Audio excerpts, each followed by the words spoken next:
Chapter 11. A Sharp About Turn. Returning to the ship after my 3-day stay with Anastasia, it was some time before I was in a frame of mind to take charge of company business.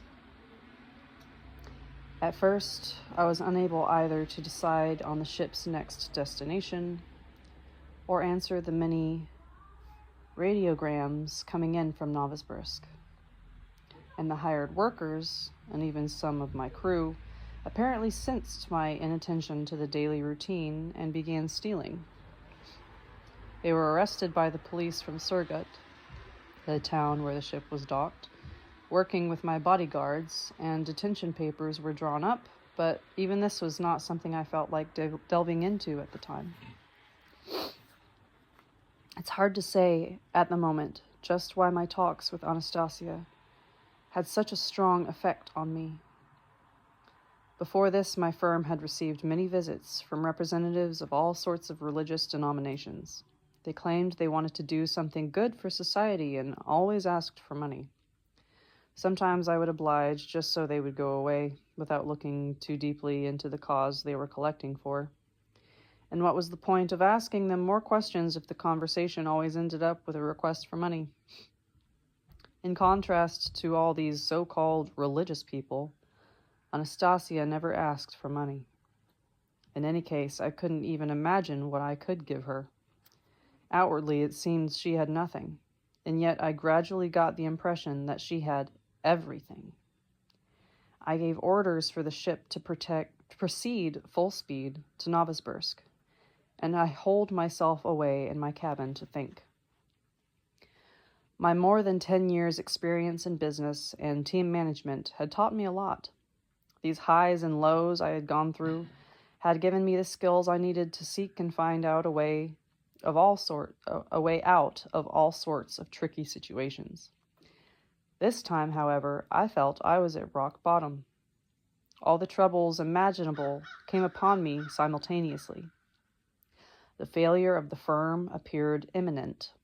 One of these so-called well-wishers had already started a rumor, now increasing in currency, that something had happened to me and that I was no longer capable of making sound business decisions. So people concluded that it was every man for himself. And that's exactly what happened. Upon my return, I saw how people were saving themselves. Even my relatives had their hand in it, pilfering what they could from the company. It's all about to go broke anyway, they figured. There was just one small group of my long-time employees who had tried to withstand the onslaught, but after the arrival of the lead ship, upon seeing what kind of literature I had my nose into, even they became worried about my mental state. I myself had a perfectly clear and sober perspective on what was happening. I was fully aware that I was no longer in any position to manage this team effectively. Even those I had earlier trusted as my tried and true supporters were now starting to cast doubt upon any decision I took. Even though I very much wanted to tell everyone who would listen about Anastasia, it hardly seemed possible to count on anybody's understanding. It might even land me in the loony bin. My family were already starting to talk about what kind of treatment I needed.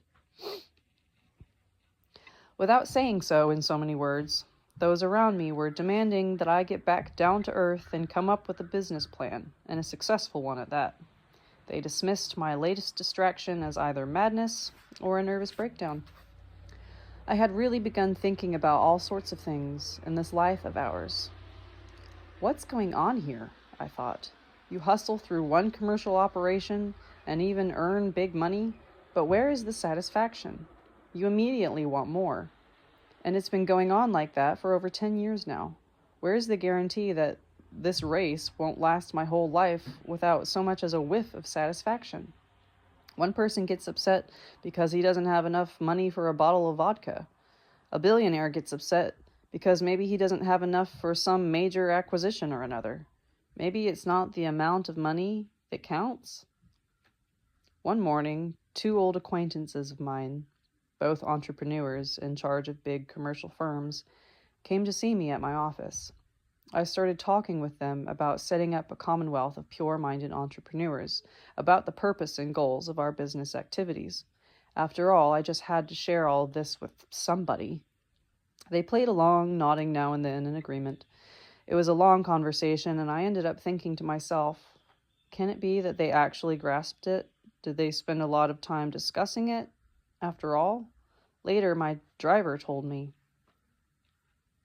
you know, Vladimir Nikolaevich,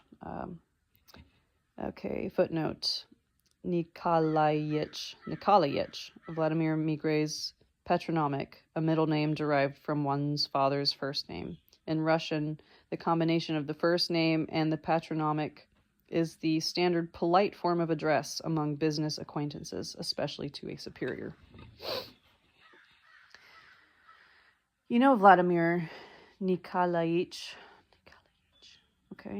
they were asked to come and see you. They were asked to come and see you by people concerned about your health. They wanted to know what you've been preoccupied with all this time and what's been on your mind. In short, to make sure you haven't lost your mind. They wanted to know whether they should call in a psychiatrist or simply wait and let it pass. And just what do you think of my mental state? He fell silent for a while and then said quietly, for 10 years your work has gone along just great. Many in the city have said you're a successful businessman. But now all your employees are afraid that they might be left without a paycheck.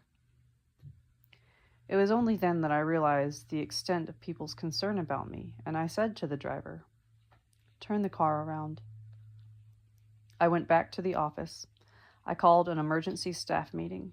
I appointed supervisors for the company's various activities and gave them full authority to act in my absence. I then told the driver to pick me up early the next morning and take me to the airport. Just as I was about to go through the boarding gate, he handed me something wrapped in a towel. It was warm. I asked, what is it? Pirashki.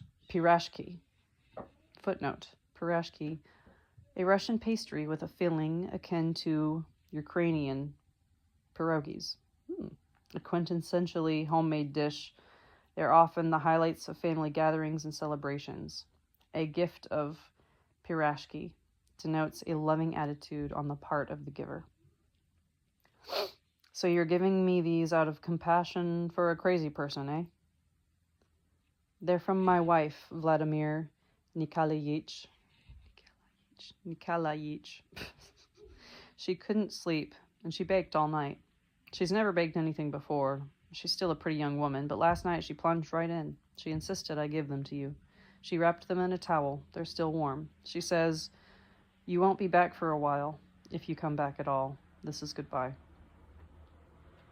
All right, then. Thank you very much. He resigned from the firm a few days later.